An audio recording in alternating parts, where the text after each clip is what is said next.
For many days before, we have explored the first factor of right effort to prevent wholesome states from arising. Sorry, did Saikyang say anything? You said prevent wholesome state. Should be Oh, wholesome. okay. Let me repeat that for the recording. Thanks for the correction.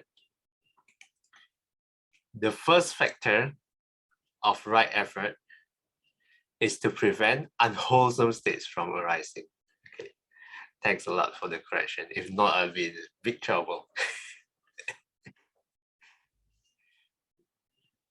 Now we're going to explore the second factor of right effort, to abandon the arising unwholesome states. Let's read first. Herein, the disciple rouses his will to overcome the evil, unwholesome states that have already arisen, and he makes effort, stirs up his energy, exerts his mind, and strives. Here's the explanation. Despite the effort at sense control, the defilements may still surface. They swell up from the depths of the mental continuum, from the buried strata of past accumulations, to congeal into unwholesome thoughts and emotions. When this happens, a new kind of effort becomes necessary. The effort to abandon arisen unwholesome states, called for short, the endeavor to abandon, pahana padana. He does not retain any thought of sensual lust, ill will, harmfulness, or any other evil, unwholesome states that may have arisen. He abandons them, dispels them, destroys them, causes them to disappear.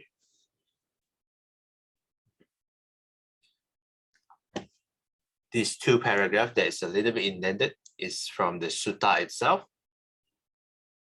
interweave with explanation from Bhikkhu Bodhi, and then he quotes the sutta again. Let's take a look at which sutta this is from. The first one is from Anguttara Nikaya 4.13. The second one is from Anguttara Nikaya 4.14.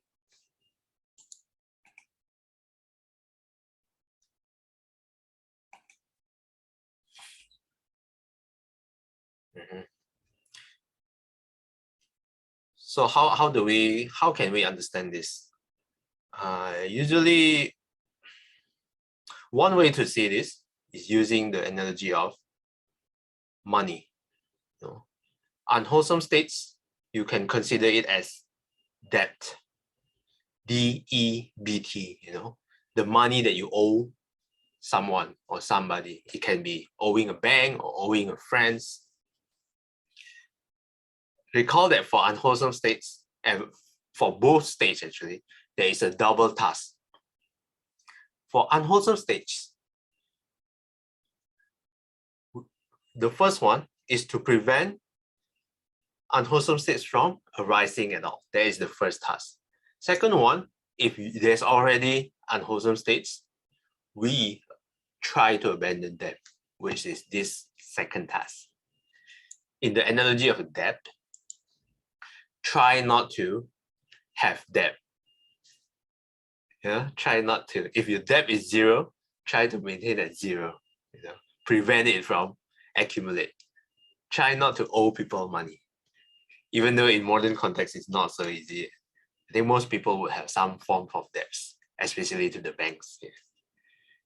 But you can think about it in this way. If you have zero debt, try to maintain it at zero debt.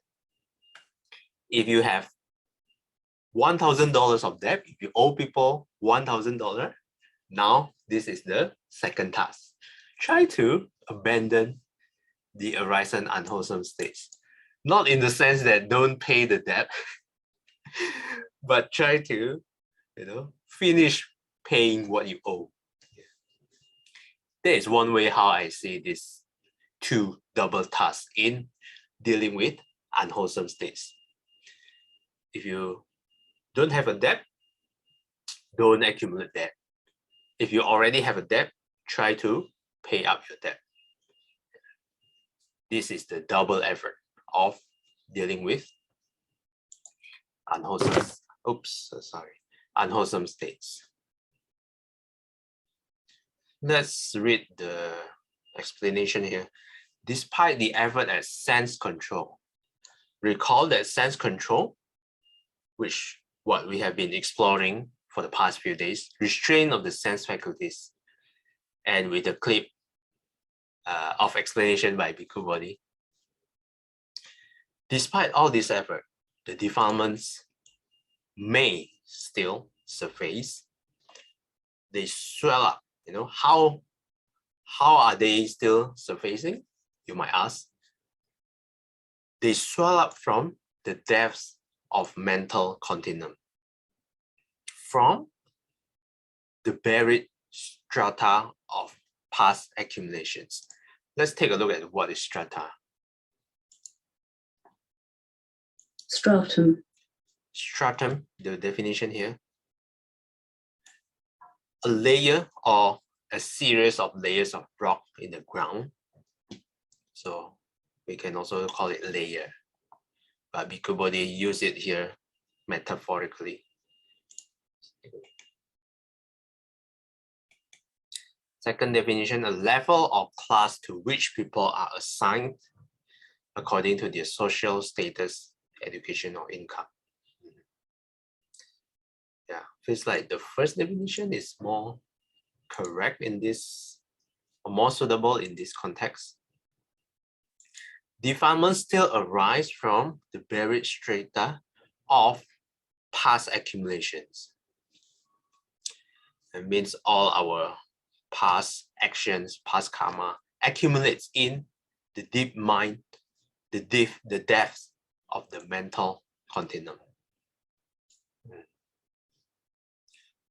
To congeal into unwholesome thoughts and emotions. What is congeal? Let's take a look. Congeal. Congeal, become semi-solid, especially on cooling. It's like a jelly. This one is more other definition. Take shape or coalesce, especially to form a satisfying whole. Yeah. This definition fits more into this context. If we take the first definition, it's more like a metaphorical sense. It starts to form, it starts to become solidifying, starts to become solid. The second definition, it has shaped up into, firstly, from past accumulation to become unwholesome thoughts and emotions. Whatever unwholesome karma we did in the past, it will congeal in the future, or it might congeal in the future into unwholesome thoughts and emotions. When this happens,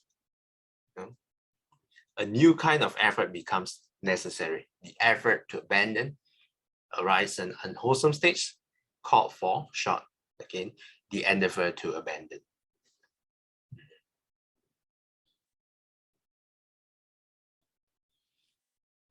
This is like, in the paragraphs to come, this is like the Buddha advising people how to pay up your debt. Yeah. But this one, how to pay up your unwholesome states. Yeah. Before we explore the specifics on how to deal with unwholesome states, any questions or comments for these first three, the ones that we have read?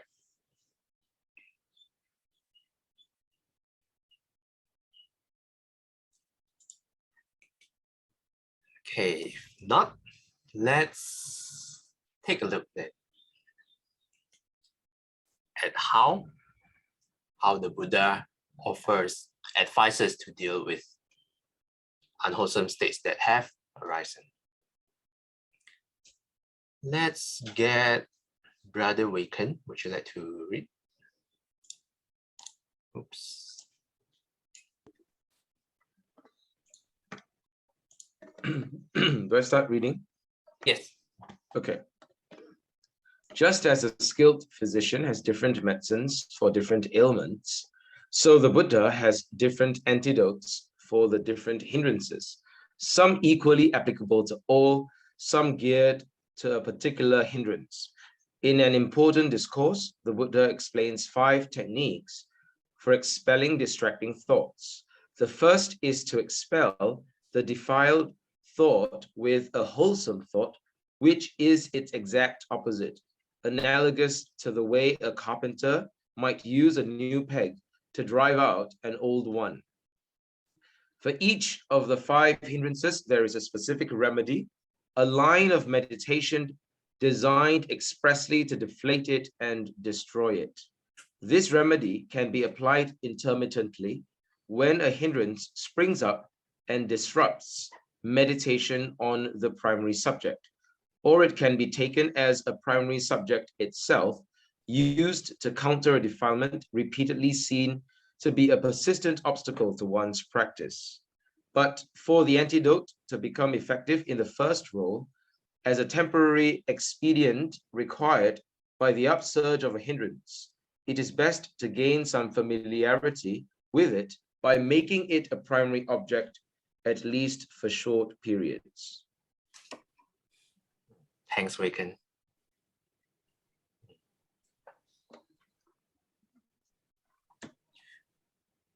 This first line describes the Buddha very well. Just as a skilled physician has different medicines for different ailments, so the Buddha also has different antidotes for different hindrances. Some equally applicable to all, some geared to a particular hindrance. If you visit a doctor, every time you visit a doctor, he gives you a Panadol. Headache, he gives you a Panadol. Okay, that's fine.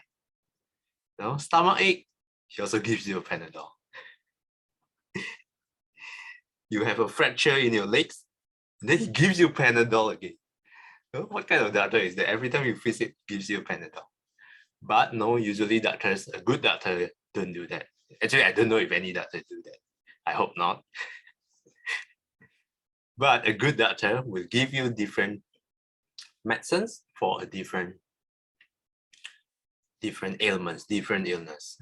Headache, give you Panadol, that's okay. Stomach ache, they probably give you some kind of a charcoal pill. Probably, I'm not a doctor, so don't take my advice. For fracture, maybe you will need to use a cast, the white big cast, so that your legs stays in the same position. If you have, let's say, cancer, you will need chemotherapy, so on and so forth.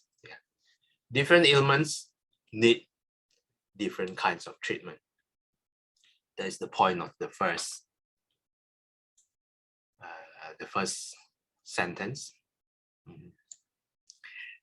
I still recall when Shifu said, if every time people goes to the Buddha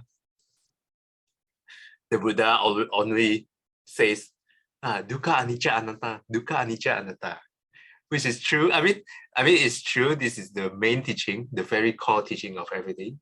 But if every time people have problems and look for the Buddha only replies dukkha anicca anatta, people will also be like, what is this about? Just like when people go to a doctor and only given a Panadol, or every time everyone goes to this doctor, the doctor always recommends chemotherapy, because chemotherapy can possibly cure cancer, then it can cure everything. But it doesn't really work that way, Anyway, I spent too much time on this first line. So the Buddha has different antidotes for the different hindrances. Some can apply to all. Some geared to a particular hindrance. What does this mean? Some is equally applicable to all. Just like Panadol can deal with different kind of headache. Yeah. So one technique can help to dispel other illness as well. But some are more specific, geared to a particular hindrance.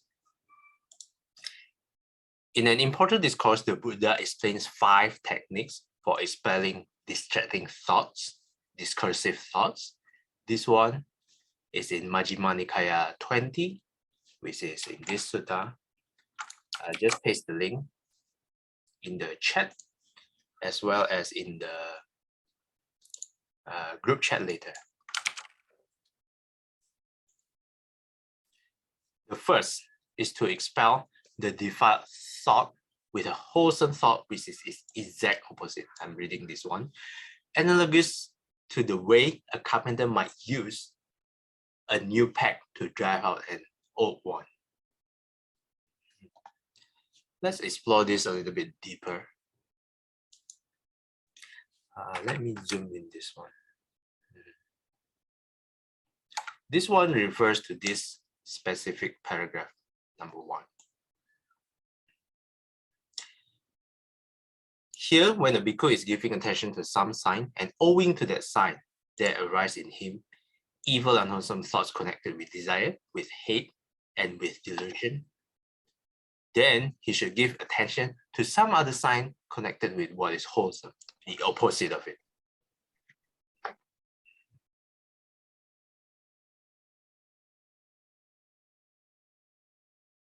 Yeah, that's a little bit about this first technique.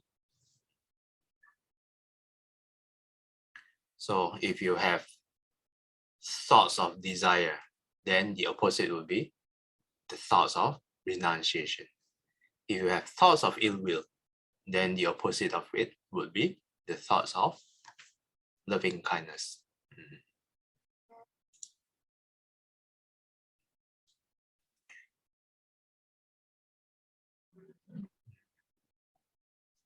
For each of the 5 hindrances, now we're going back to the 5 hindrances again, which we have explored briefly in the first factor of the right effort.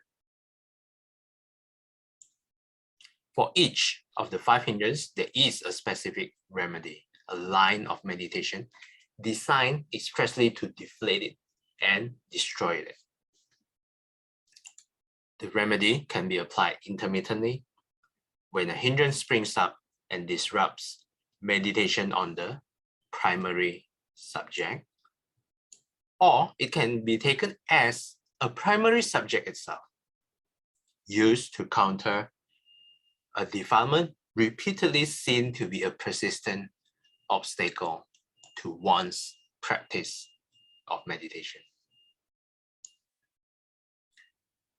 But for the antidote to become effective in the first row, as a temporary expedient required by the upsurge of a hindrance,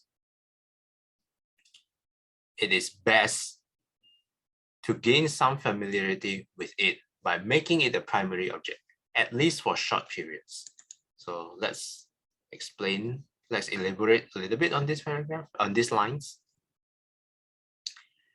Expedient. What is expedient? Expedient.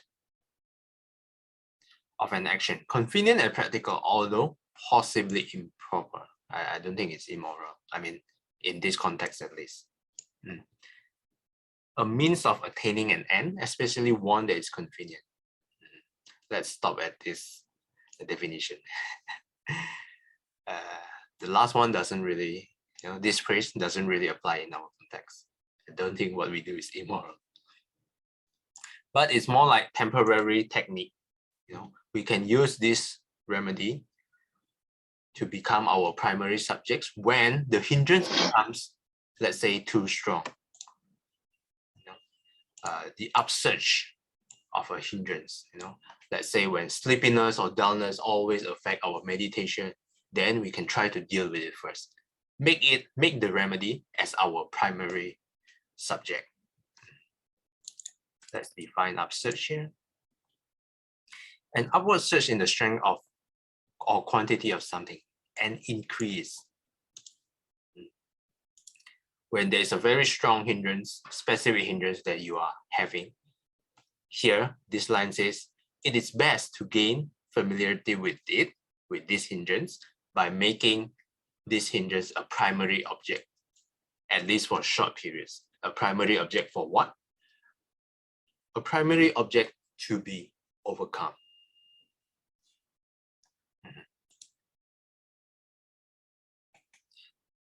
That's for this paragraph. Any questions or comments so far? It means making it a primary object for meditation. It means you meditate on, this antidote. Yeah. So, like for example, you are somebody that is always very easy to be angry, especially during meditation. You have leg pain, you have a little bit of sound, you get distracted and all this.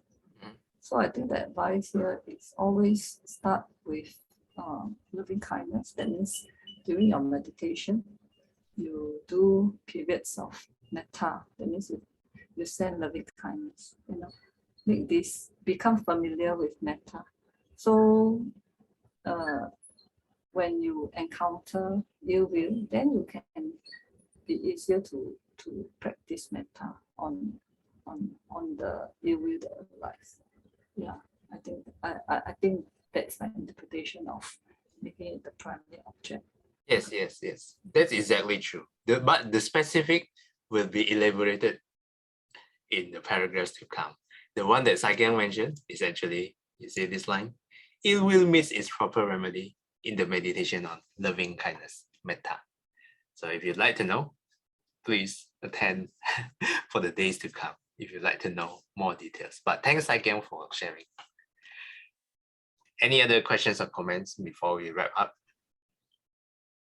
So the key, I suppose the key difference between those two methods or those two ways in this paragraph is that number one of the ways, like if a hindrance comes up, right? If ill will comes up, then you apply metta or you contemplate metta. Right? The second way is it is taken as a primary subject itself. That means you do a specific meditation on metta, right? You do a specific metta meditation, and then you develop the skill, right? You develop the familiarity with metta, and then it's easier, or it's more likely, or it's more effective when later on it comes up, ill will comes up. Then you're more prepared, so to speak, to use metta to overcome it. Those are the two ways, right? In this description. Okay, yeah. What did you say was the first way again?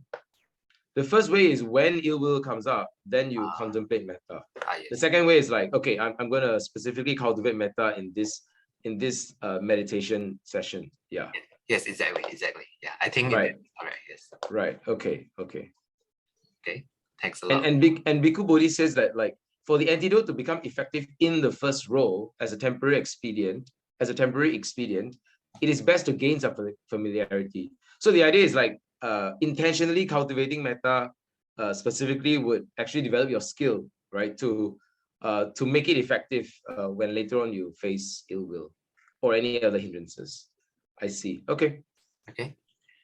Thanks for the affirmation or the comments. Any other comments or questions before we wrap up for today? If not, let's do a dedication.